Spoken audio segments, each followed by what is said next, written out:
மகர ராசி நேயர்கள் அனைவருக்கும் வணக்கம். தானாக நடக்கப் போகும் நல்லது என்று சொல்லக்கூடிய வகையில் ஜூன் மாதத்தில் ஏற்படக்கூடிய கிரகநிலைகளின் மாறுதல் தங்களுடைய வாழ்வில் அலட்சியமில்லாமல் அவசியமாக கண்ணும் கருத்துமாக செயல்படும் போது எந்தெந்த விஷயங்களில் நிறைவான மாற்றத்தையும் முன்னேற்ற வாய்ப்புகளையும் அள்ளி கொடுக்க போகிறது என்பதை ஆராய்ந்து பார்க்கும்போது மிக சிறப்பான வாய்ப்புகளும் சந்தர்ப்பங்களும் உருவாக்கி கொடுக்கக்கூடிய அமைப்பில் அபரிவிதமான மாற்றத்தை ஏற்படுத்த கொடுக்கக்கூடிய அமைப்பில் இந்த வேளையில் பெருவாரியான கிரகநிலைகளின் அமைப்பில் சிறப்பான மாறுதலை மகர ராசிக்காரர்களுக்கு உருவாக்கி கொடுக்கக்கூடிய இந்த வேளையில் தானாக நடக்க போகும் நல்லது என்று சொல்லக்கூடிய வகையில் பல நன்மை நிறைந்த வாய்ப்புகள் உங்களை தேடி வருகிறது.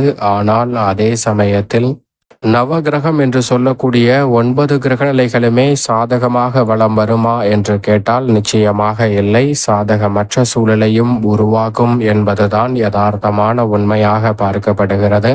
எனவே மகர ராசிக்காரர்கள் கிரகநிலைகளின் தன்மையை அறிந்து கிரகநிலைகள் எவை சாதகமற்று இருக்கின்றன, அவை எந்த விஷயங்களில் ஆதிக்கத்தை அதீதமாக செலுத்துகிறது என்பதை உணர்ந்து அந்த விஷயங்களை தவிர்ப்பதன் மூலம் பல்வேறு வகையான சிக்கல்களை விலக்கி நன்மையையும் முன்னேற்றத்தையும் நிறைவாக சந்திப்பதற்கான நல்ல வாய்ப்பு இந்த தருணத்தில் உங்களை தேடி வருகிறது.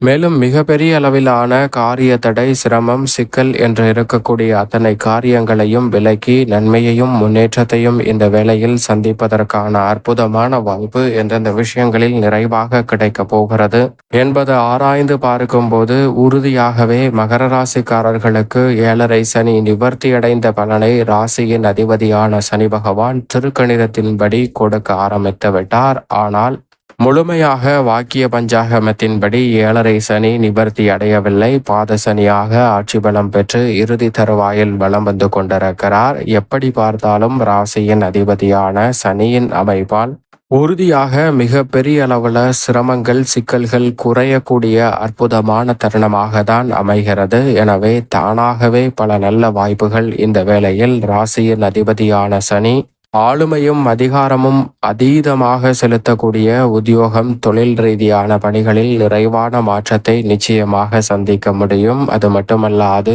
உத்தியோகம், தொழில் ரீதியாக இருக்கக்கூடிய அதீத சிந்தனையை முற்றிலுமாக தவிர்த்து ஆக்கப்பூர்வமான செயல்பாடுகளை துடிப்புடனும் சிறப்பாகவும் செயல்படுத்துவதற்கான நல்ல வாய்ப்பும் சந்தர்ப்பமும் இந்த வேளையில் நிறைவாகவே உங்களை தேடி வருகிறது. எனவே மிகப்பெரிய அளவில் தடை, தாமதம், சிக்கல் என்று இருக்கக்கூடிய பல காரியங்களில் சிறப்பான வளர்ச்சியையும் முன்னேற்ற வாய்ப்பையும் உறுதியாகவே சந்திக்கக்கூடிய அற்புதமான வாய்ப்பு இந்த தருணத்தில் நிச்சயமாக உங்களை தேடி வருகிறது.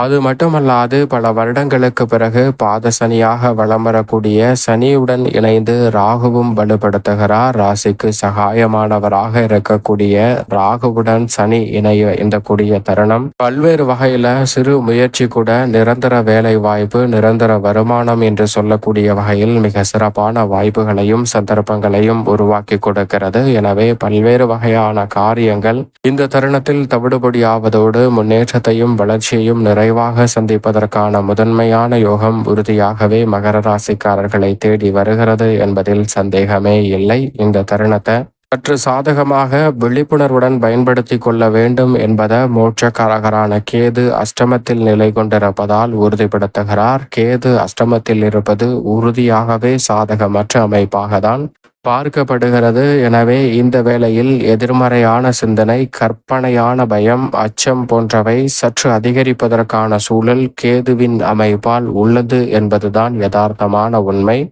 ஆனால் அதே சமயம் 7.5 சனி நிவர்த்தி அடையக்கூடிய இந்த வேளையில் கேதுவால் பெரிய அளவிலான சிரமம் ஏற்பட்டு விடாது.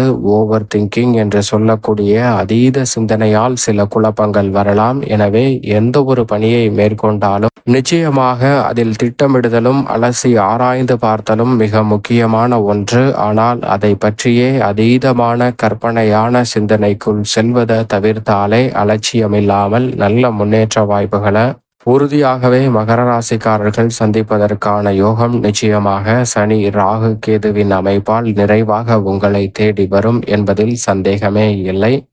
முழு சுபகிரகம் என்று அழைக்கக்கூடிய ராசியின் அதிபதியான சனிக்கு சமகிரகமாக இருக்கக்கூடிய குரு பகவான் இந்த வேளையில் ருணரோக சத்ருஸ்தானம் என்று சொல்லக்கூடிய யோகஸ்தானம் ஆகிய 6ல் அமர்ந்திருக்கிறார். அவர் 5ஐ ஒப்பிடுகையில் 6 அவ்வளவு சிறப்பான நன்மை தர இயலாத இடம் என்று பார்க்கப்பட்டாலும் கூட மிகப்பெரிய அளவிலான மோசமான சிரமங்களை ஏற்படுத்தக்கூடிய இடமா என்று கேட்டால் நிச்சயமாக இல்லை என்று சொல்லிவிட முடியும். எனவே இந்த வேளையில் குருவிடமிருந்து சில நன்மை நிறைந்த வாய்ப்புகளையும் சந்தர்ப்பங்களையும் உறுதியாகவே மகர ராசிக்காரர்கள் சந்திக்க முடியும் என்பதை திட்டவட்டமாக எடுத்து காட்டுகிறார். எனவே சில நெருக்கடிகள் சிரமங்கள் இந்த தருணத்தில் தவிர்க்கப்படுவதோடு வளர்ச்சிக்கான நல்ல வாய்ப்பும் சந்தர்ப்பமும் உறுதியாகவே உங்களை தேடி வரும். குறிப்பாக கடன் சார்ந்த தொல்லைகள், ஆரோக்கிய தொல்லைகள், வீண் விரய செலவுகள் போன்றவற்றில் மிக சிறப்பான மாறுதலை உறுதியாகவே குரு பகவான் ஏற்படுத்தி கொடுக்கிறார். எனவே மிக சிறப்பான வாய்ப்புகள் தங்களுடைய சிறு முயற்சியிலே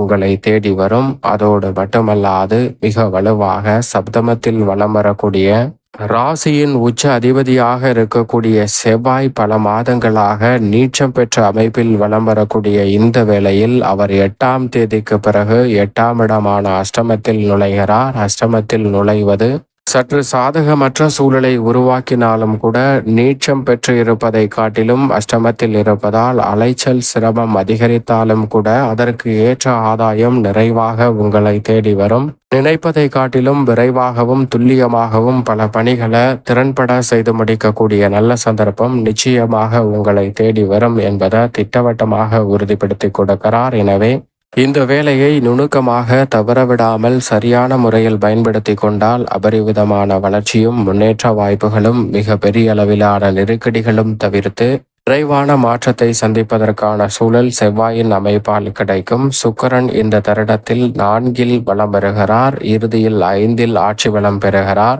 சுக்கிரன் இந்த தருணத்துல புதிய வாய்ப்பையும் பல்வேறு வகையில விருதுகளையும் பாராட்டுகளையும் அங்கீகாரங்களையும் பெறக்கூடிய வகையில் உங்களுடைய செயல்பாடுகளை திருப்திகரமாக மாற்றி கொடுக்க போகிறார். தானாகவே வருமான உயர்வுக்கான நல்ல சந்தர்ப்பம் சுக்கிரனின் அமைப்பால் உங்களை தேடி வரும். சூரியன் முற்பகுதியில் 5லும் பிற்பகுதியில் 6லும் பலம் பெற போகிறார். அனைத்திலும் நல்ல முன்னேற்றம் உண்டு. வித்யாகாரகரான புதன் 5ஆம் இடத்தில் 2ஆம் தேதியில் வலம் பெறுகிறார். அதற்கு பிறகு 6ல் நுழைகிறார். இந்த மாதத்தின் இறுதியில் 7ல் நுழைகிறார். வித்யாகாரகரான புதன் வளர்ச்சிக்கான வாய்ப்புகளை உறுதியாகவே ஏற்படுத்தி கொடுக்கிறார். சந்திரன் 12 இடங்களிலும் மாறி வலம் பெறுவதால் நன்மை தீமை கலந்த ஒரு அமைப்பாக தான் பார்க்கப்படுகிறது. இப்படி நவ கிரகநிலைகளின் அமைப்பும் இருக்க பெருவாரியான கிரகநிலைகள் தானாக நடக்க போகும் நல்லது என்று சொல்லக்கூடிய வகையில் பல நல்ல வாய்ப்புகளையும் சந்தர்ப்பங்களையும் உருவாக்கி கொடுப்பதால் மிக பெரிய அளவிலான மாற்றம் நிச்சயமாக உங்களை தேடி வரும். மேலும் இந்த தருணத்தை சாதகமாக மாற்றிக்கொள்ள நிச்சயமாக வாரத்தில் சனிக்கிழமை விரதமிருந்து அருகாமையில் உள்ள நவகிரக சன்னதி சென்று தீபம் ஏற்றி வழிபாடு செய்யுங்கள். தடை தாமதம் தகர்த்தெறியப்பட்டு தங்களுடைய வாழ்வில் மகிழ்ச்சியும் இனிமையும் நிறைவாக கைகூடுவதற்கான யோகம் மகர ராசிக்காரர்களை தேடி நிச்சயமாக வரும்.